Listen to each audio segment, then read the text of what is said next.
Welcome back to The Price of Business. I'm your host, Kevin Price, talking to you about you and your business. Got one of my favorite people to have on because he's got really such practical, hands-on information that affects all of us. Lance Malone with Standard Supply, one of the leading providers of AC equipment and heating equipment as well to vendors everywhere. Good to have you on the program.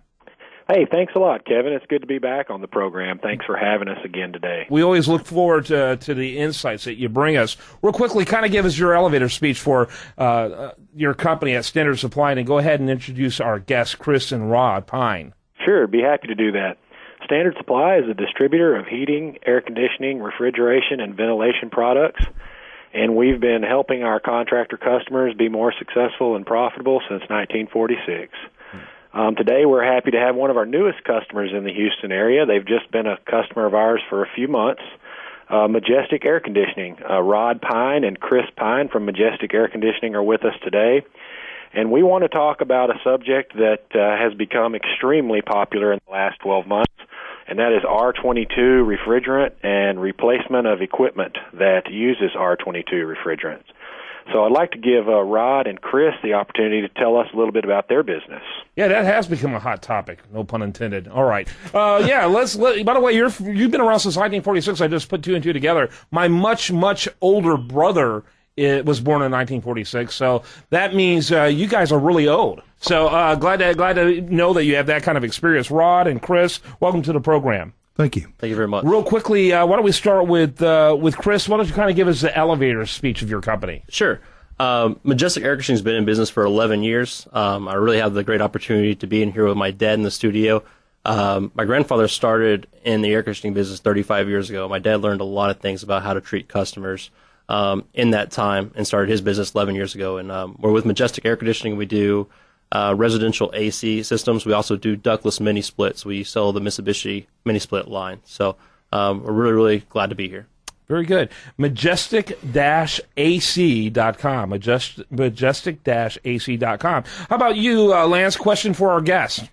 Yeah, I do, Kevin. And why don't you go ahead and direct it to one or the other? I will do that.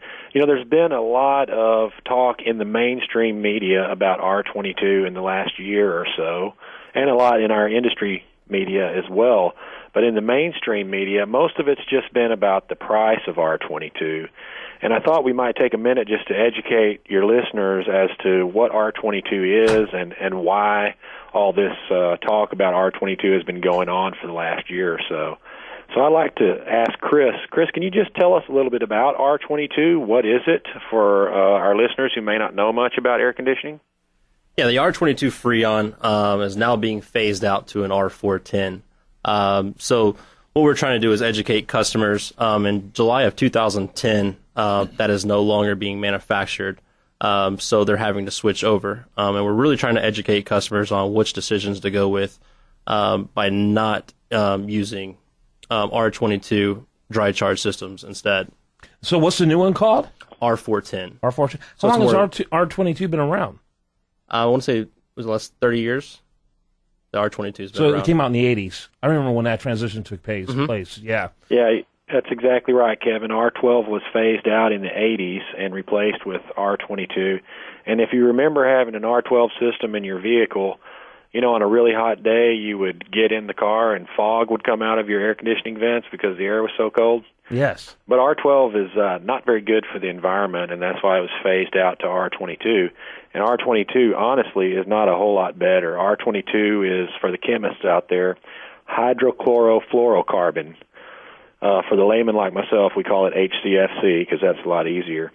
And I wish either way, it sounds very sinister. It does, And I'm sure, Kevin, I wish we had a 4-hour segment to debate the talk about global warming. Oh, wait, we can't call it global warming anymore. It's called global change now. It's called global hedge your bets. It's called climate change now, right? Because we can't use global warming anymore. But it has been proven by science that R22 does emit greenhouse gases and it does deplete the ozone. Those are proven facts.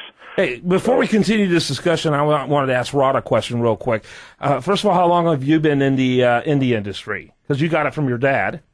My father-in-law Yeah, since 1978. 78, and so a lot of changes, I would assume. It's getting kind of harder and harder, I would say, from a dealing with government perspective. Really, it really has. Government has really played a large part in everything that we do now. Yeah. And technology, everything's just gone skyrocketing everywhere. Yeah, interesting. All right, well, back to you. Go ahead, Lance. I had to get that some wisdom as to what we've been facing. Go ahead there, Lance. Okay, Kevin. Hey, Chris, why don't you tell us a little bit about why these R22 systems are not available anymore? Because there are a lot of contractors out there that are saying they can do R22 replacements still. Yeah, the way that they're able to do the R22 replacements now is what we call a dry charge condenser. What that means is when we get it from our distributors, there is no Freon in that system at all. So us as a contractor is going to be putting that R22 in your system.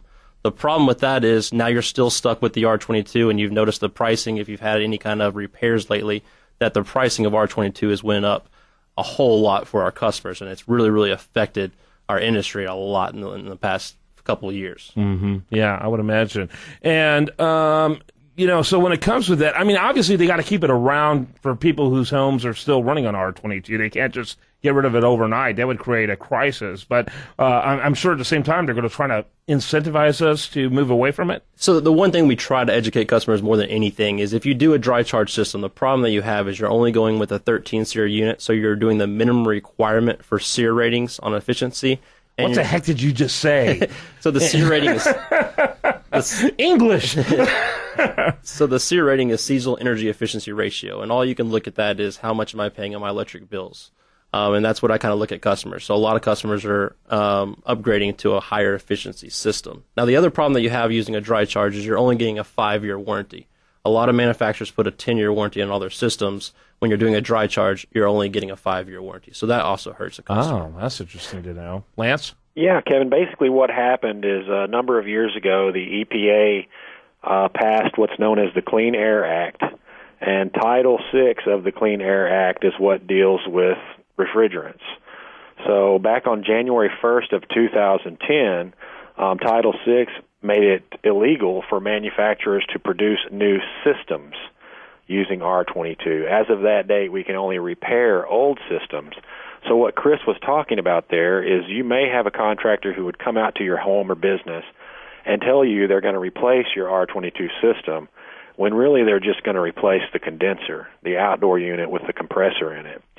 And the problem that causes, not only what Chris mentioned about the extremely high cost of R22 in the future, and we'll talk about that more in a minute, but also it's with an indoor piece of equipment, a coil and a furnace or air handler, depending on what kind of system that you have, that wasn't designed to work with that outdoor unit. So it'll never work properly or reach the efficiency that it was designed to achieve with a mismatched system. And they do this, I'm assuming, and I'll ask Rod to answer this real quick. They're doing this because they think that's sellable. You know, if you try to replace everything, that's going to scare a potential customer off. But we're only going to do this isolated part. We'll just fail to mention how inadequate that is. Is that basically what's happening? That's correct. That's correct. It's a lot less expensive. They look at to just replace the condensing unit rather than the whole system. But the problem is that it's an investment that you make, and if you invest in the whole system over a long period of time, there's much more return for your electrical dollars that you're paying for, the electricity you're paying for, if you replace the whole system and go with a 410 and a higher efficiency unit like Chris was talking about. Yeah. The SCR that you talked about is like miles per gallon. The higher the SCR, the more mileage you're getting out of that vehicle versus the air conditioning. Good analogy. That helps me. Helps us slow folks who have no idea what you're talking about anyway. No, anyway, go ahead. What's that, Lance? Kevin, just to give a few more details, Title VI requires the reduction of HCFCs or R22 production down to 90% of 90% less than what it started from by 2015, and by 2020, 99.5%. So basic supply and demand economics can tell you there's not going to be nearly enough R22 available to repair all the systems that are out there that are going to break over the next several years. And what happens when there's not enough product available that people need? They are forced to move to the next one. They're forced to move to the next one because the price of R22 is going to be extremely expensive. And if they continue to repair R22 systems with leaks, it's going to cost as much or more over the next several years as they would experience with a replacement. Wow, that's incredible. So let me ask Chris, what can our listeners do to prevent these extremely costly repairs? Yeah, and that's going to have to be your last question, because I just noticed we went over. So, if you don't mind, answer that. I definitely would ask, when you get somebody to come out to your house to check the system, ask them for those options. Ask them what would be the option of replacing just the condenser, what would be the option of replacing the condenser and the evaporator cool upstairs, or replacing the full system, and kind of getting an idea how much over a 10-year period that's going to affect with your energy bills and your return on investment. Lance Malone, he's with Standard Supply, standardsupplyhvac.com. Want to encourage you to check him out, particularly if you're in the business of AC and want a great supply company to work with and really great consultants to help you through this process. He's phenomenal. Thanks so much as always, Lance. Thank you, Kevin. And his guests today are with Majestic Air Conditioning, Rod Pine and Chris Pine. They are the dynamic duo of air conditioning. Good to see both of you. Thank you very much. Thank you. And you can learn more about them at majestic-ac.com. Appreciate it very much. When we come back, much, much more for you right here on The Price of Business.